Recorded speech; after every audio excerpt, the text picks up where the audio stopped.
Hey guys, welcome back to my channel. My name is Grace. I know you can't see me, but I'm the voice behind the video. So today we'll be diving into the world of social media management and discussing a crucial aspect, which is setting your rate.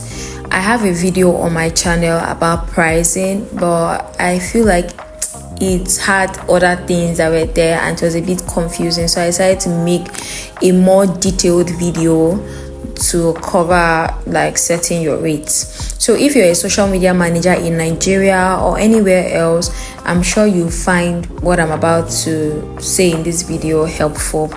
So first things first, to determine your social media management rate, it requires careful consideration, like really careful consideration.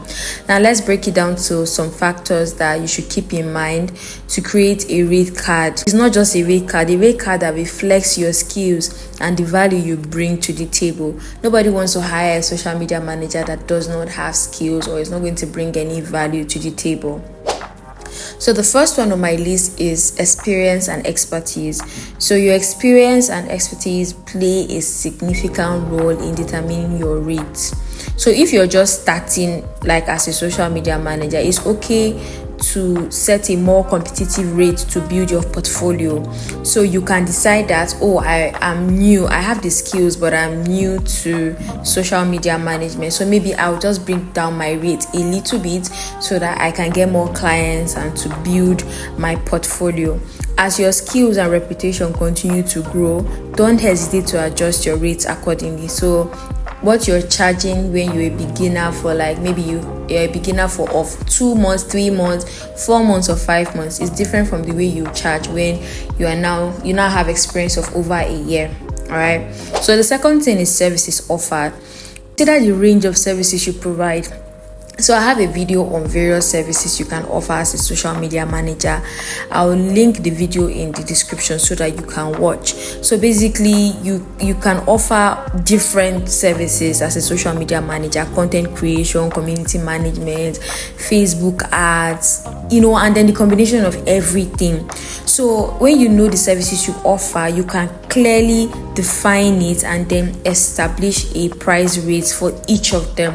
So because some clients will want you to, they don't just want you to do everything as a social media manager. So you have to actually consider, okay, this client wants only a particular service. This is what I am going to offer. So that's what services offer basically means. Then my next point is market research. So research the market to understand what other social media managers are charging in your country. For example, if you're in Nigeria, and this brings me back to my first point, don't say, because this person is a social media manager for 4 years or 3 years and they are earning, let's say 200,000 naira or 300,000 naira, you want to use their own rates to determine yours. No. But if you know this rate, it will actually give you a benchmark, right, and help you to remain competitive. But remember, your rate should align with the value that you bring to your client. Like I said, if you're a beginner and you don't really have experience and skill, like enough skills in this thing, you want to be careful the way you set your price. Currently, I think some people pay social media managers as low as 20,000 naira, which I find crazy. But looking from when I started as a social media, although that was a long time ago, which was like in 2019, the first pay I got was 15,000 naira. I think I shared it in my other video, but as time goes on, my rate continued to increase. So if you ask me, I would say the minimum should be 40,000 naira if you are an absolute beginner with just normal skills and you want to like advance your skills as time goes on.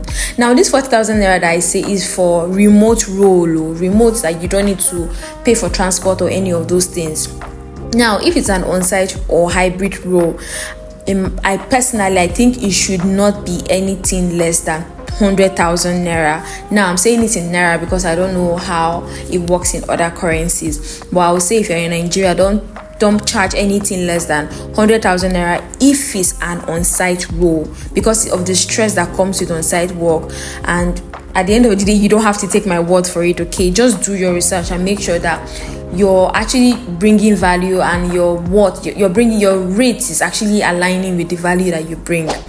Now my next point is client requirements. Now each client is unique and their needs are they may vary. So factor in the specific requirements of each client when setting your rates, and also tailor your service to meet their goals and expectations. So if a client decide that, I want in my social media package, I just want you to create content and post, I don't need DM management, I'll handle my DM by myself. You are setting your rates, always be flexible enough to accommodate all of those things. Then the last point on my list is time and effort. Now it's going to be the question you have to ask, is it going to be a contract, right, or a full-time role? So you have to consider the time and effort required for each project. So people just want you to be a contract staff. Maybe they have a project that they're working on, I just want you to come on board for 3 months. So people just want you to come on board for 1 month. So you have to consider the time and effort that would be required. Some roles are full-time, some roles are part-time. So social media management can be time intensive, especially with content creation. Then you now talk about scheduling and then engagement. There's a lot involved, so you have to think about the time and effort required for you to do that particular job. So at the end of the day, don't undervalue your time. Ensure your rate reflects the effort you put into your campaign. So right now I have a video on my channel. Maybe you should check that video. Not maybe, you should. It's about setting your contract, and I think that would explain a lot better in this time and effort to be able to know your rate. So practical tips. Cover the key factors, but here are some practical tips for you to create your rate card. Number 1, be transparent about what's included in each package. My next video, I will show you the details of what to include in your package and a pricing that seems reasonable, right? And you can also tweak it to your taste.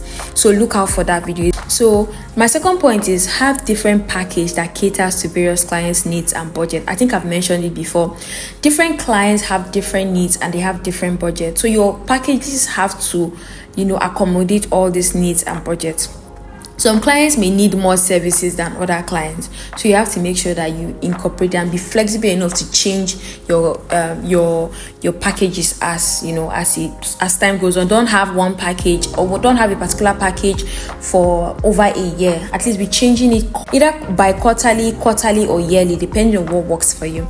Now consider offering a trial period or a discounted rate if you are a beginner, right? So if you're a beginner, you want to be able to showcase your skills, build your portfolio, and also learn at the job. So you can decide to offer a discounted rate, or maybe do internships and paid internship, just little stipend. Some people will say, okay, they need a social media manager that is an intern, and then they'll give you money to buy data, all of those. Don't undermine all those little experiences. They're actually important, but what I'll say is that don't really do it totally for free. At least they should provide you with, even if it's data, no matter how small, even if it's 2,000 naira or 5,000 naira, no matter how small, they should just provide data for you.